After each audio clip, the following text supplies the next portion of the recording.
What's up, gamers? TCAN here with another video, and today we're going to be talking about the viability of raiding with two-handers as an unholy Death Knight. Now, the way the current meta stands, pretty much every Death Knight plays a one-handed morph build, but what about two-handers? Are they any good, and can you be competitive with them? Today we're going to find out. The video will be split up into chapters in case you just want to jump around, but first we'll talk about the pros and cons of each build and what some of those differences are. Next we'll look at some simulation data and compare it to an Ulduar boss fight, and finally we'll talk rotation. Now, I do expect to get some hate on this video because anytime someone talks about something that goes against the meta, people feel the need to shit on that person for it. So it would mean a lot to me if you'd go ahead and hit that like and subscribe button, especially if you find this kind of content helpful. Currently, we're just over 2 months of raiding in Ulduar, and just like Phase 1, Unholy is dominating the DPS meters. So the first thing we're going to do is look at the pros and cons of each build. First up, we have one-handers, which primarily centers itself around a morph build whose primary source of damage is auto attacks and its gargoyle. Some pros of this build is currently its meta, with over 99% of Unholy players playing this build, and currently has the highest DPS potential as shown through Warcraft logs. Some cons of this build is it can be really difficult to play to perfection and requires the use of weak auras for optimal DPS due to there being no consistent rotation. I also find this build really boring to play. Next up we have two-handers, which is also a morph build, but its primary source of damage is through the use of abilities and its gargoyle. Some pros with this build is it's much easier to play and has a real rotation. It's also a lot more fun to play, and it only does marginally lower DPS than using one-handers.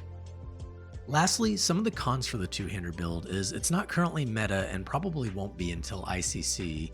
It shares weapons with other classes, and also the BIS weapons come out at 25-man instead of 10-man. Next, we're going to be talking about simulations, and a great tool for that is wowsims.com. And if you've never been to the site before, it's a great place to sim your builds by changing out your gear, your talents, your glyphs, and just the boss encounter in general, and seeing how much DPS that you could do. For the sake of time, on the left-hand side, we're going to be simulating best in slot one-handers, and on the right-hand side, we're going to be simulating best in slot two-handers, just to see how they compare with a Thorim kill time. And if you're wondering why I'm picking a Thorim kill time, it's because WoWSims best represents that fight, because it's a full-on tank and spank with very minimal mechanics for melee compared to other boss fights in Ulduar.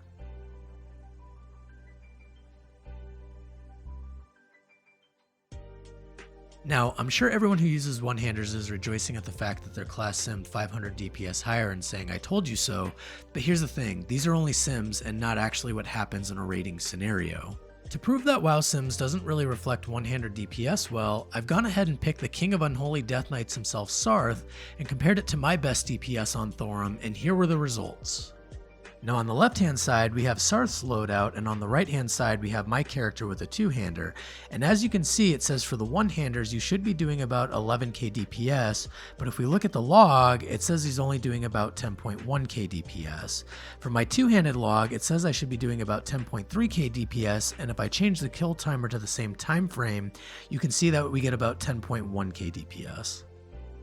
Now please don't confuse this information with me trying to say that I'm a better Death Knight than Sarth, because that's not really the point of this video. He's in a top speedrunning guild for this phase, and I just simply do GDKPs with a bunch of jokers. Anyways, next we'll take a look at the Thorim boss fight, since as I said before, sims really only get you so far. On the top we have Sarth's DPS, and on the bottom we have myself using the two-hander. Also for the sake of time, I've gone ahead and sped up the video.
Pausing the video here for a quick second, this is the kill time that Sar's speedrunning guild was able to kill Thorim in, and what you can see in the same kill time window is we're able to do equivalent damage using a two-hander.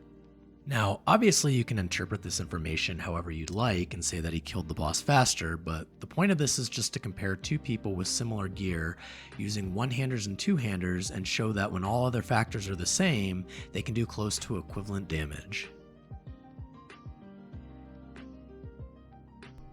Now let's talk through the talents and glyphs. For the most part, it's exactly the same thing as the one-hander build with some subtle differences. The first thing is we'll be dropping Nerves of Cold Steel since we're not using one-handers. In its place, we'll be picking up 1 point of Scourge Strike, 1 point of Outbreak, and 1 extra point of Black Ice. For glyphs, we'll be taking Glyph of the Ghoul, Glyph of Dark Death, and Glyph of Icy Touch. Now, for AoE boss fights and trash, I do highly recommend switching Glyph of Icy Touch into Glyph of Death and Decay for more AoE damage. One thing that people tend to get wrong with this spec is they think that it's like Frost where you use Glyph of Disease to keep your diseases up so you can spam Scourge Strike, and I can promise you that I've tried this many of times and it always produces lower DPS. With this specific build, we're able to generate an additional 20% more runic power, which enables us to shoot off more death coils for higher damage. It's also more versatile because you don't need to worry about the boss moving out of your Death and Decay since we'll not be using it in our rotation on single mobs. This takes us into talking about our rotation. For our opener, we're going to be starting an Unholy Presence and we'll be using Icy Touch, Plague Strike, Blood Strike twice, Scourge Strike, Blood Tap, Ghoul Frenzy, Gargoyle, then we'll use all of our cooldowns with a Potion of Speed, Empower Ruin Weapon, and then Army of the Dead. After our opener, we'll switch into Blood Presence, use up our runic power with Death Coils, then Icy Touch, Plague Strike, and use Scourge Strike just as long as there's 6 seconds of diseases still up. If not, then we'll save our Unholy and Frost Ruin for fresh diseases. When we're waiting for our runes to come up for Scourge Strike or putting diseases up, we'll fill that void with Blood Tap Ghoul Frenzy, Death Coils, Blood Strikes, and then Horn of the Winter. For an AoE rotation, it's the same exact thing as one-handers where we put up diseases, spread pestilence, and Death and Decay. The only difference is we can occasionally Scourge Strike just as long as Death and Decay has more than a 7-second cooldown and diseases are up on the target.